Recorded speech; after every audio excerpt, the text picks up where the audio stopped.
Not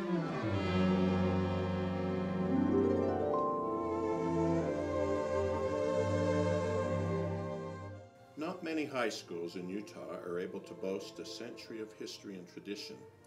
Bingham High School is one of the proud few whose beginnings date back 10 decades to the turn of the 20th century. What does it mean to be part of 100 years of history, unifying traditions and learning excellence? Let's go back a century and take a look at our past. 100 years ago, in 1908, in the United States, Theodore Roosevelt was President of the United States. There were only 46 states in the U.S. Oklahoma had just become the 46th state in 1907. Only 14% of homes had a bathtub. Only 8% of homes had a telephone. A 3-minute call from Denver to New York cost $11. It was the age of the horse and buggy. There were only 8,000 cars and only 144 miles of paved roads in the entire country. A new car could be purchased for $500. The average wage was 22 cents an hour, and the average factory worker made $915 a year.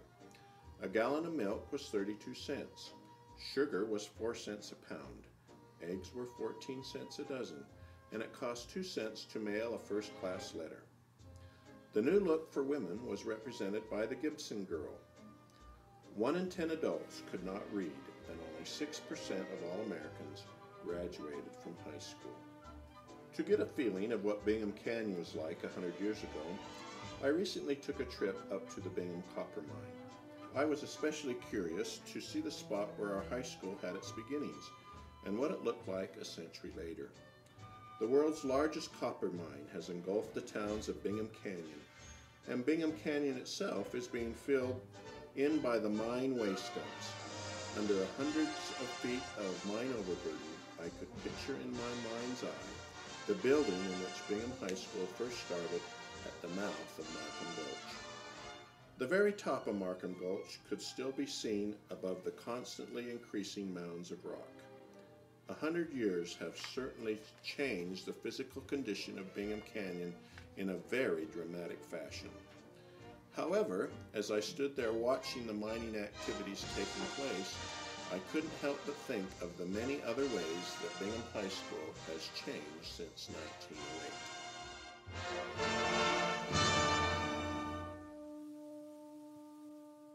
Bingham Canyon in 1908 was a prosperous mining town of over 15,000 people.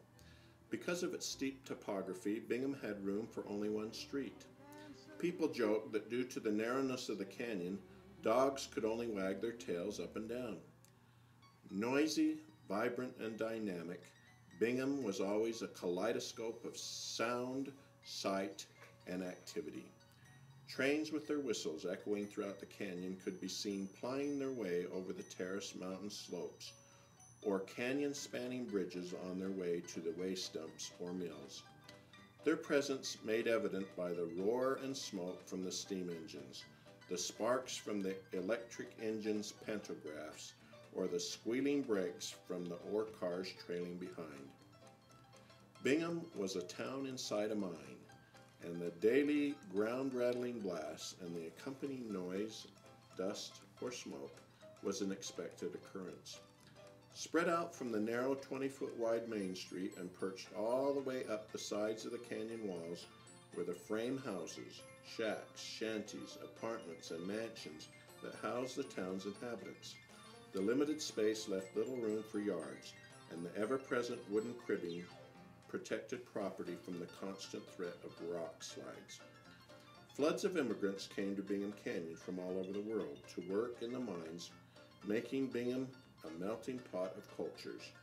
It was estimated that in 1912, 65% of the residents of Bingham were born outside of the United States. Bingham Canyon was the wild and woolly West come alive. Markham Gulch was located about midway up Bingham Canyon and was famous for the spectacular railroad trestle that crossed it. At the mouth of Markham Gulch was Canyon Hall, which was situated next to Bingham's Main Street. Canyon Hall served as Bingham Canyon's opera house. dance hall, and silent movie theater. It was on September 9th, 1908, 100 years ago today, that 12 eager freshmen would set up school in the upper floor of this building. Under the direction of Eugene Hart, who was assigned to Bingham as the supervising teacher, the educational excellence that would become synonymous with Bingham High School began. Going to Bingham High in those early years was not easy. Students had to help set up the hall for school each day by cleaning up the mess from the previous evening's dance, play, or movie. They also had to chop wood for the room's pot-bellied stove and make sure it was clean. Mr. Hart had to teach all the required subjects to the 12 pioneering students. Each year for the next 3 years, a grade was added until by the fall of 1911, Bingham High was a grade 9 through 12 high school. The first graduating class at Bingham was the class of 1912, which totaled 5 students. In 1910, construction started on a new building for Bingham High along Bingham's Main Street. It was located next to Bingham Elementary School, which is pictured to the right of the high school. The cost of this 2-story red brick structure, which opened in 1912, totaled $35,000. Students from the towns of Bingham, Copperfield, Highland Boy, and Lark were brought to this new school with buses pulled by horses. A separate gymnasium building would be erected next to the elementary school in 1915. By 1924, the growing student body moved to its third location just up the canyon to the Bingham Central High School, which served as Bingham High School until 1931.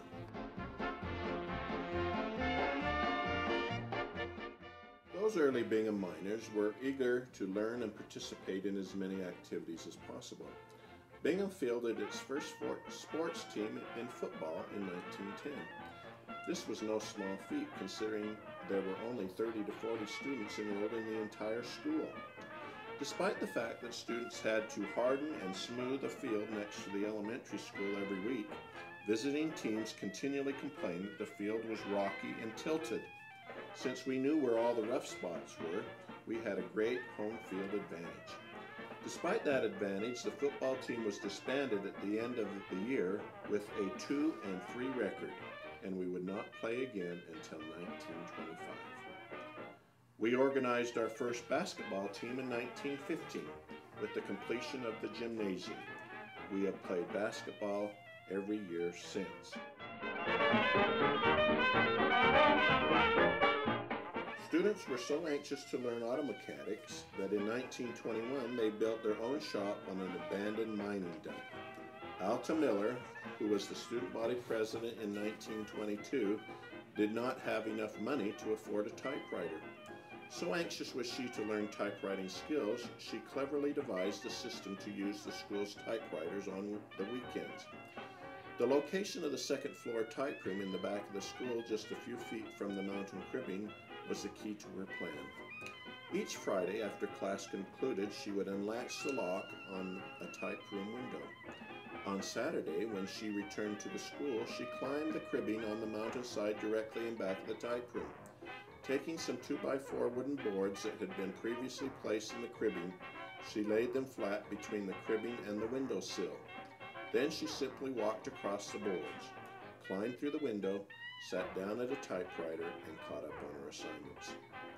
On Monday morning, before school started, she returned to the inside of the room and locked the window latch.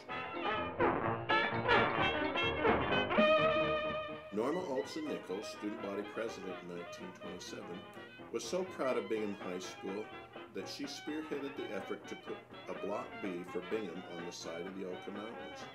Despite a number of setbacks, she never quit trying until she accomplished the task.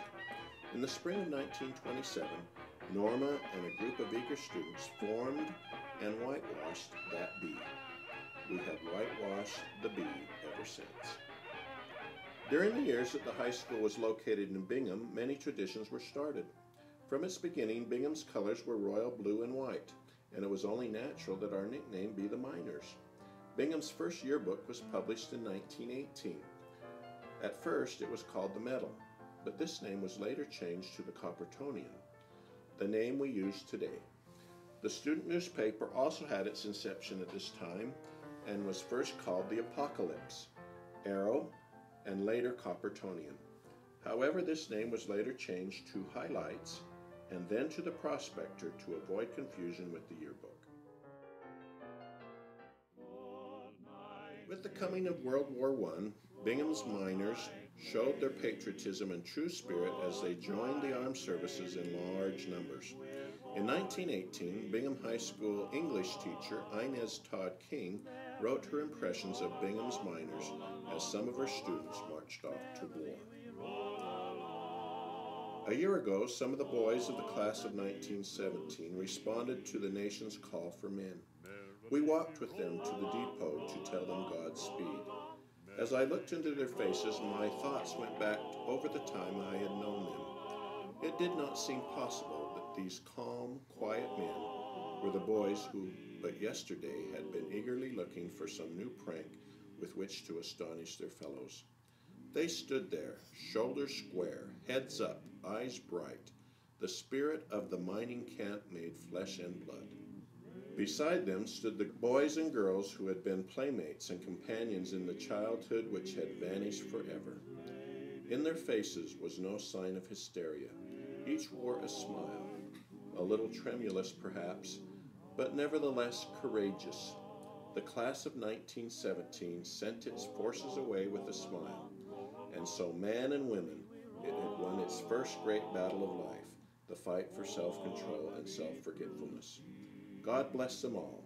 They are splendid representatives of the camp, active, fearless, and loyal, endowed with the spirit of youth and the self-control which the majesty of the mountains which surround Bingham gives to all the people who lift their eyes to the white peaks. Life at Bingham High School in the teens and 20s was a mixture of a wide variety of clubs, organizations, and activities which provided education and fun for those early miners and laid the foundation for student life for the next century. Just singing, singing in the rain, dancing in the rain.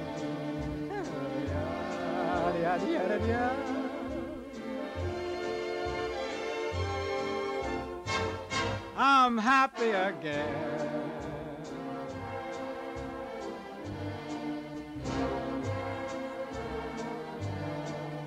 I'm singing and dancing in the rain.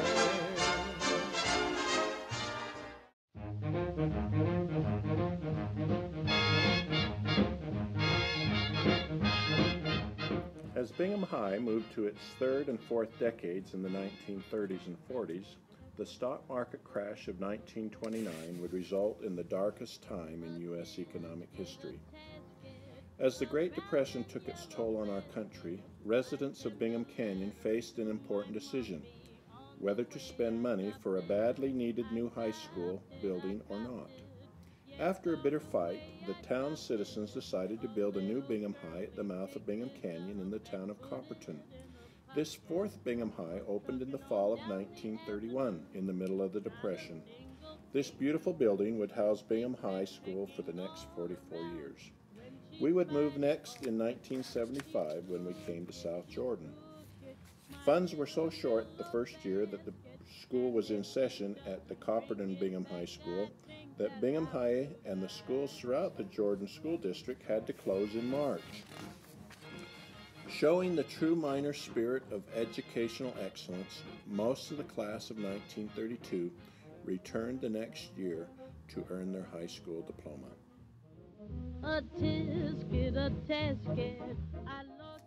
The 1930s saw the addition of two important traditions at Bingham High School. The school song was penned by student Jack Smith in 1931, and Joe P. Jensen, the Bingham High School music teacher, started the Candlelight Service Christmas program in 1937. The entire student body participated in the candlelight service, from the vocal and instrumental groups to the drama and dance groups. Even the industrial arts students helped to make the sets. In addition, athletics were a regular part of school activities, as football, Basketball, baseball, tennis, and track were all popular Bingham sports. The minor baseball team would win our school's first state championship in 1932 and would go on to win 19 total state titles, more than any other school in the state of Utah. The 1930s were an important time for Bingham High as it started new traditions in its new Copperton building. Yellow basket.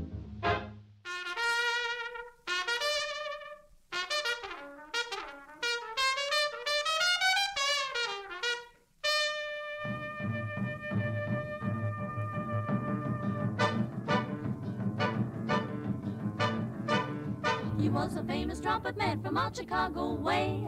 He had a boogie style that no one else could play. He was a top man at his craft, but then his number came up and he was gone with the draft. He's in the army now, a blowin' reveille. He's the boogie-woogie bugle boy of Company B. They made him blow a bugle for his Uncle Sam. It really brought him down because he couldn't jam. The captain seemed to understand, because the next day the cap went out and drafted a band. And now the company jumps when he plays reveille. He's the boogie-woogie bugle boy of Company B. A toot, a toot, a tooty-lat, a tooty blows it eight to the bar. In boogie rhythm, he can't blow a note unless the bass and guitar is playing with him. He makes a company jump when he plays reveille. He's the boogie-woogie bugle boy of Company B. He was a boogie-woogie bugle boy of Company B. And when he plays boogie-woogie bugle, he was busy as a in the Navy, in the Navy. The December 7, 1941 Japanese attack on Pearl Harbor plunged the United States into the boiling cauldron of war. Bingham High School, like the rest of the nation, mobilized all its resources to help in the war effort. Miners helped to win the war by buying bonds, sponsoring scrap and salvage drives, and volunteering for military service. The Bingham Canyon Mine would produce 30% of the free world's wartime supply of copper. Delmar Schick, class of 1945, who was the student body president his senior year, recalled how he immediately put to use the things that he learned from Mr. Housecanet, Bingham's shop teacher, when he trained to be a radio operator in the Navy. He also remembered the night of his final basketball game as a senior. Bingham was playing Murray, and he knew that he had to report for military duty the next day, since it was his 18th birthday.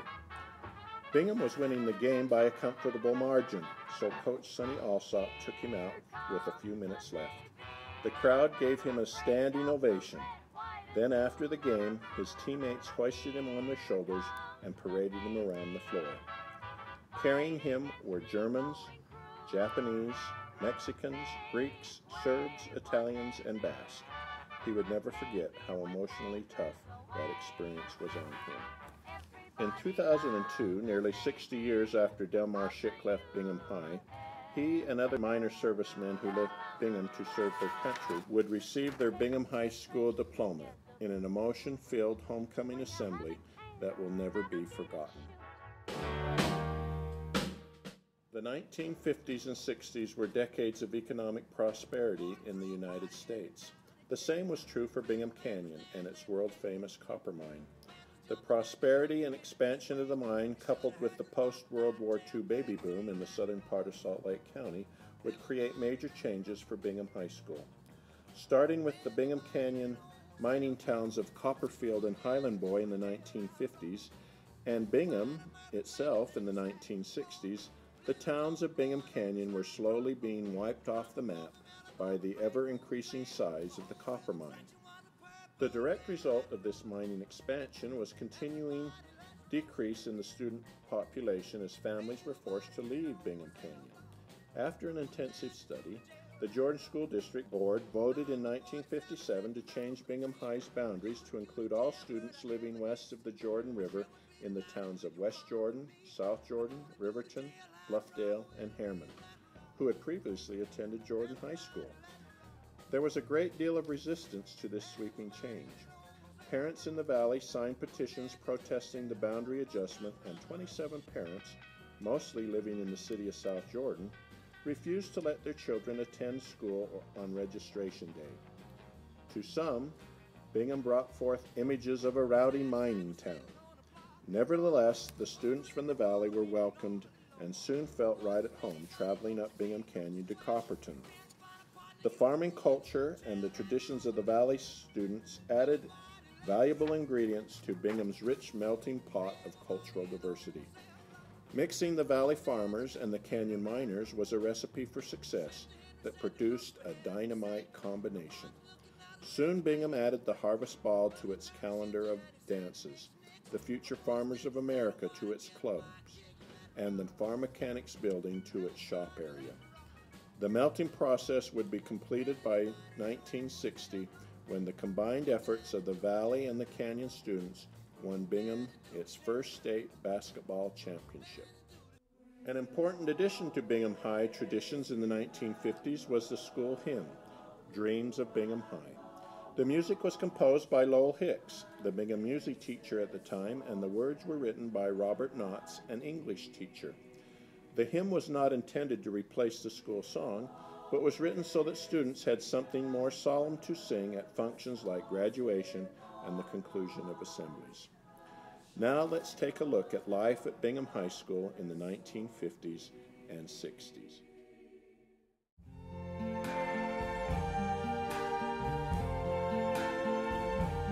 I see trees of green, red roses too. I see them bloom for me and you. And I think to myself, what a wonderful world.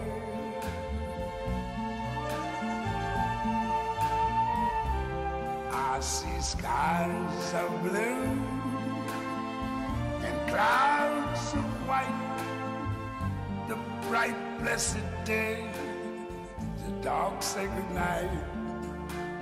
And I think to myself, what a wonderful world.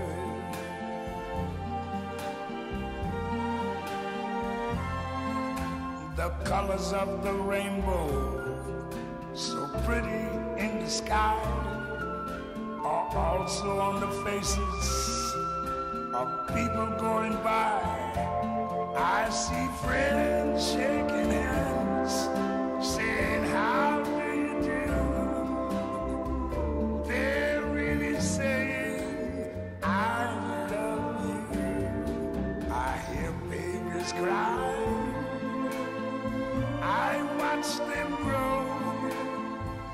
They'll learn much more than I never knew.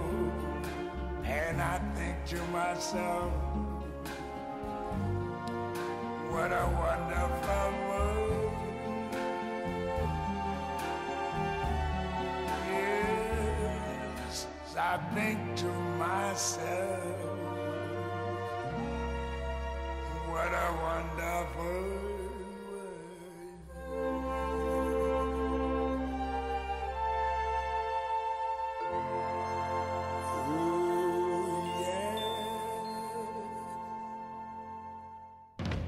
Here we come, walking down the street. We get the funniest looks from everyone we meet. Hey, hey, we're the monkeys, and people say we monkey around, but we're too busy singing to put anybody down. We go wherever we want to, do what we like to do. We don't have time to get restless, there's always something new. Hey, hey, we're the monkeys, and people say we monkey around, but we're too busy singing to put anybody down. We're just trying to be friendly, come and watch us sing and play. We're the young generation, and we've got something to say. Oh. Anytime or anywhere, just look over your shoulder, guess who'll be standing there? Hey, hey, we're the monkeys. monkeys, and people say we monkey around. But we're too busy singing to put anybody down. One time.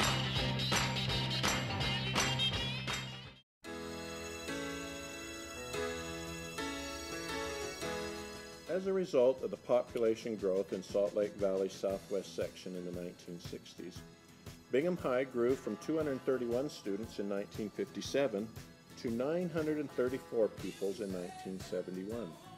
Since the Copperton Bingham High had only been designed for 1,000 students, it was decided that still another high school would have to be built. The 42-acre site selected for the new school was in South Jordan, at 104 South and 2160 West. South Jordan at this time had a population of a little over 3,000, with only 2 major stores.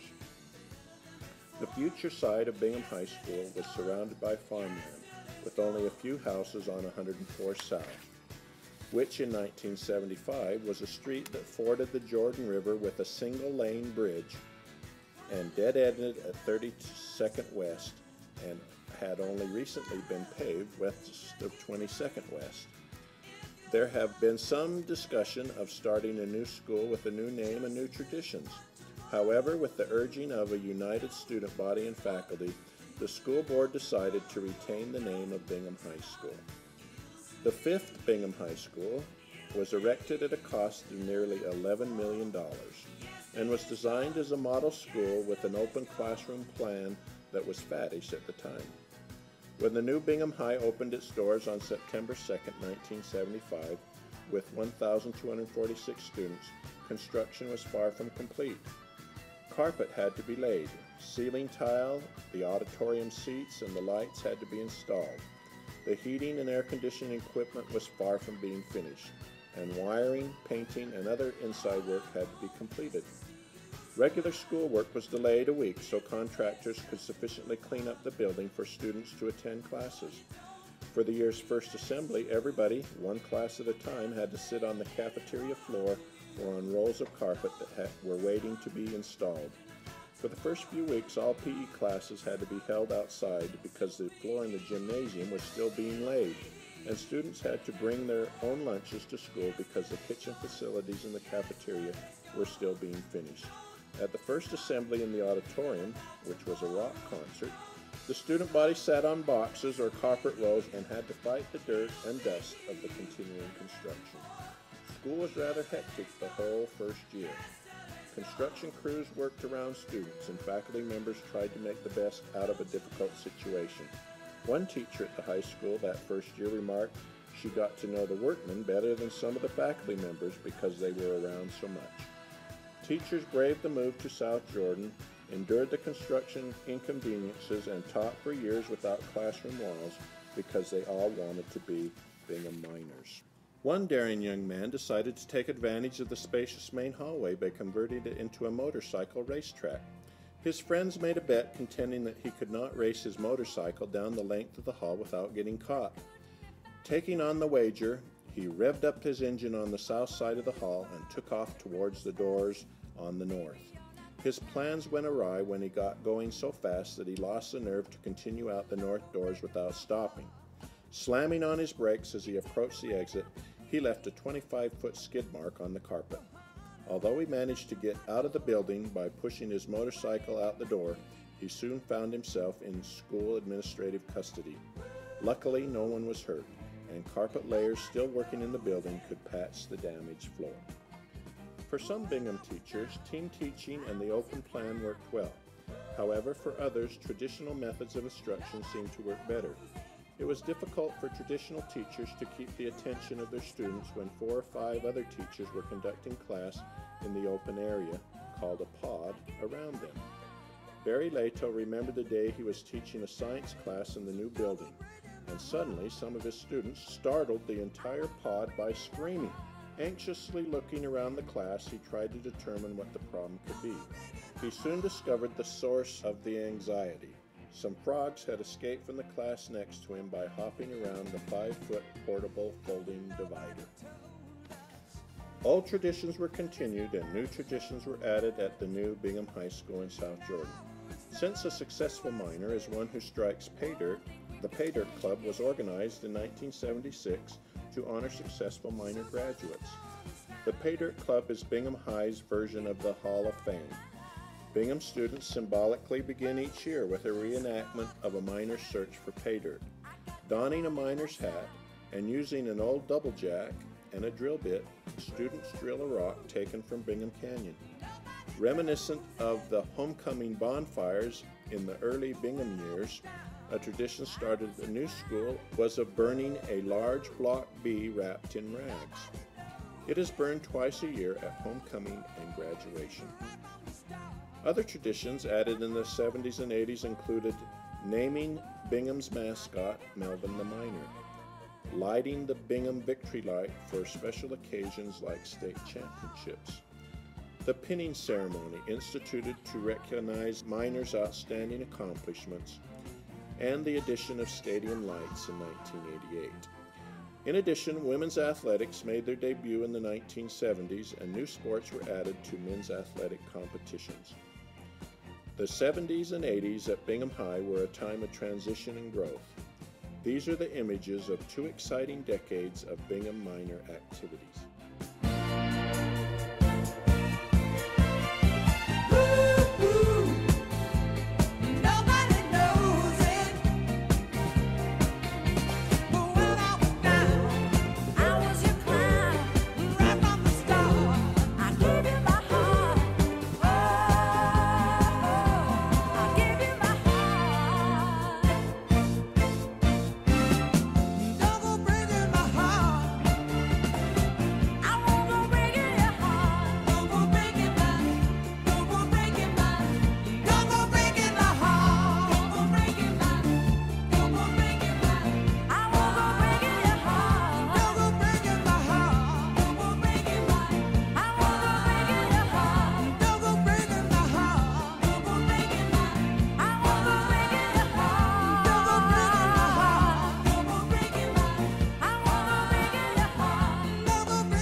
I'm sailing away,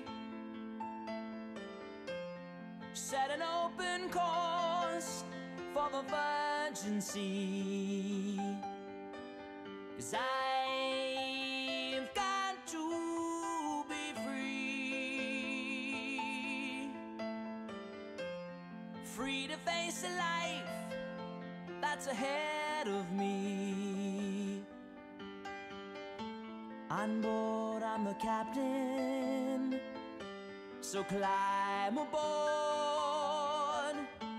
We'll search for tomorrow on every shore, and I'll try, oh Lord, I'll try to carry on.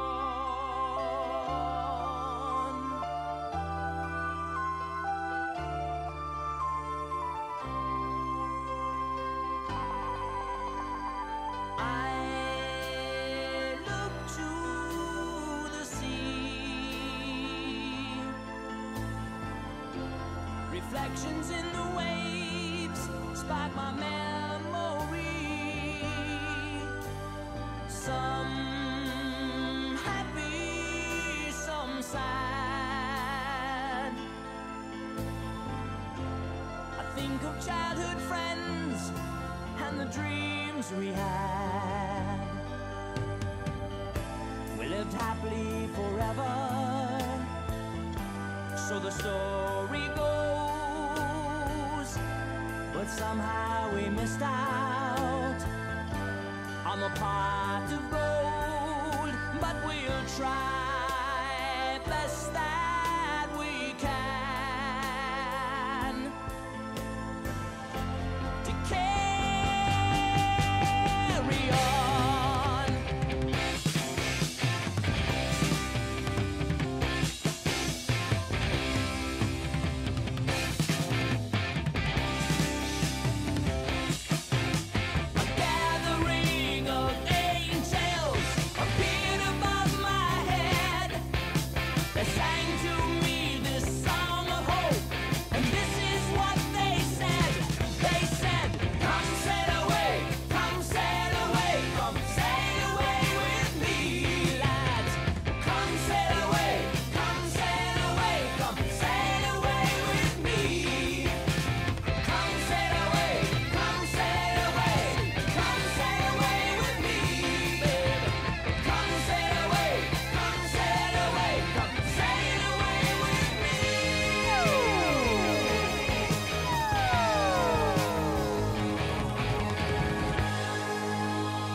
Bingham's student population grew to nearly 3,000 in 1980, which necessitated the opening of West Jordan High School in the fall of 1981.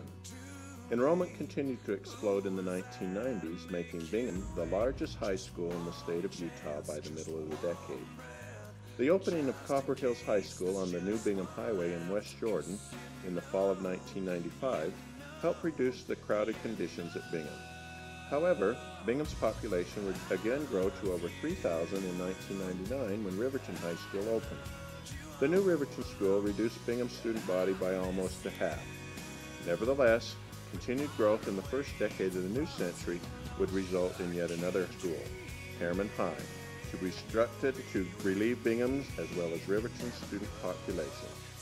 In the last 50 years, Bingham's boundaries have shrunk from all the area west of the Jordan River to the Ochre Mountains, and from 67th South to the point of the mountain, to just the city boundaries of South Jordan.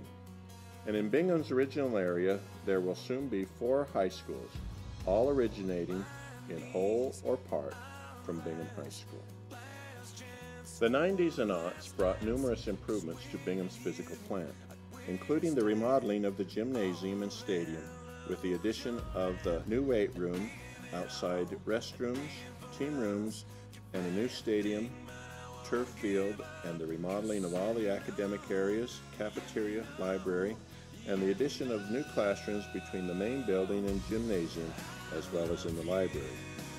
An important part of our school's culture in those decades has been the goal to achieve excellence in academics, athletics, and activities. Some of the lasting memories of Bingham High School have been those of outstanding teachers who helped to create and maintain Bingham's tradition of academic excellence. The faculty was always changing, but there have been numerous veteran teachers at Bingham who have become virtual legends in the Bingham community. These dedicated teachers helped assist minor students in achieving numerous academic honors. Bingham's strong tradition of academic success placed the minors in the top tier of schools from throughout the state. Standardized national and state test scores and the AP test passing rates ranked Bingham above Jordan District, state, and national averages. Sterling Scholars, National Merit Scholars, Champion Debaters, academic decathletes, skilled artists and musicians, award-winning vocational students, and other academic award winners have all walked the halls of Bingham High School. Over the years, Bingham has developed an outstanding tradition of sports excellence. Over 500 trophies can be found in the school's trophy cases, and over 68 state and national championship banners bedeck the school's gymnasium walls. In addition, during these last 2 decades, Bingham was awarded the Deseret News All Sports Award 3 times for finishing the highest in all state competitions involving men's and women's sports. These honors reflect well on the combined efforts of players and coaches who have represented Bingham High School over the last 100 years. Bingham's athletes have certainly given the school cause to cheer and be proud. Not only have they been good at sports, but they were also known as good sports, continuously enriching Bingham's sports legacy. As Bingham entered the 21st century and prepared to celebrate its centennial, numerous projects were undertaken to strengthen the minor school culture and traditions and to engage students in their past. These have included the creation of the Alumni Room, restoring artifacts taken from previous Bingham High School buildings and placing them in the current Bingham High School, instituting new traditions to remind students of their proud past, and preparing for the centennial celebration. The model chosen for the centennial was Bingham High School then, now, and always. It is hoped that all the centennial events enable minors past and present to not only celebrate their proud past, but to inspire and encourage them to become a part of the school in the future. One day, a minor graduate of the 1920s came to the South Jordan Bingham High School building with its wide walls, carpeted classrooms, modern library, and massive gymnasium, and remarked that this school was nothing like the 4-storied structure that he attended in the narrow confines of Bingham Canyon. "No," he remarked, "it's just not the same Bingham." Anyone who simply looked at the physical structure of the two buildings would quickly agree and conclude that Bingham's physical facilities and locations had changed greatly over its first 100 years. However, it has not been the bricks and mortar that have made Bingham High, but its traditions, teachers, and students. The foundations of these traditions were laid by hard-working minor students and teachers a century before in Bingham Canyon. Although the city of Bingham, all the previous Bingham High School buildings, and even Bingham Canyon have disappeared, the spirit of these old-time miners lives on in the South Jordan building through Bingham High School traditions that are reenacted on a yearly cycle and in the lives of minor students and teachers today. While attending the 2003 homecoming activities at the South Jordan School, Norma Nichols, class of 1928, grew teary-eyed looking at the memorabilia in the main hall, alumni conference room, and library as memories of her high school days in Bingham Canyon came flooding back. It was wonderful to her that she could still feel the spirit of the school and of the student body that she knew and grew to love in Bingham Canyon 75 years later in South Jordan. As I sit in the alumni room and look at 100 years of memorabilia, I can feel that spirit too. I can feel it as I walk the main hall looking at the pictures of the past Bingham greats, or seeing the restored artifacts of Bingham buildings long past. I can feel this spirit gazing at over 500 trophies in the gymnasium hall, or the 68 state national championship banners in the gymnasium. I can feel this spirit looking at the great art and historical pictures in the library. And I can see this spirit in the lives of the students that I teach. I just hope that each of you can feel this spirit as well. It has been said many times that once you are a miner, you are always a miner. And that once a miner, one will always bleed Bingham blue. When students walk through the elegant Art Deco decorated doors of the Copperton Bingham High, or the plain modern style entry of the South Jordan Bingham High, or even the old-fashioned doors of other Bingham High buildings, they became a lifelong member of a family with 5 generations of alumni stretching back 100 years. A caring family of miners that would enrich and ennoble not only Bingham Canyon, but the entire southwest Salt Lake Valley, the state of Utah, and a nation as well. Over this century, Bingham High forged a school culture of excellence and success, a school culture unique to Bingham and made possible by hardworking students, dedicated teachers, a devoted staff, and supportive parents. A sense of family has developed from not only the school's origins in the narrow confines of Bingham Canyon, but from long-standing years of friendship and camaraderie among a staff and students who care about each other and have a desire to serve others.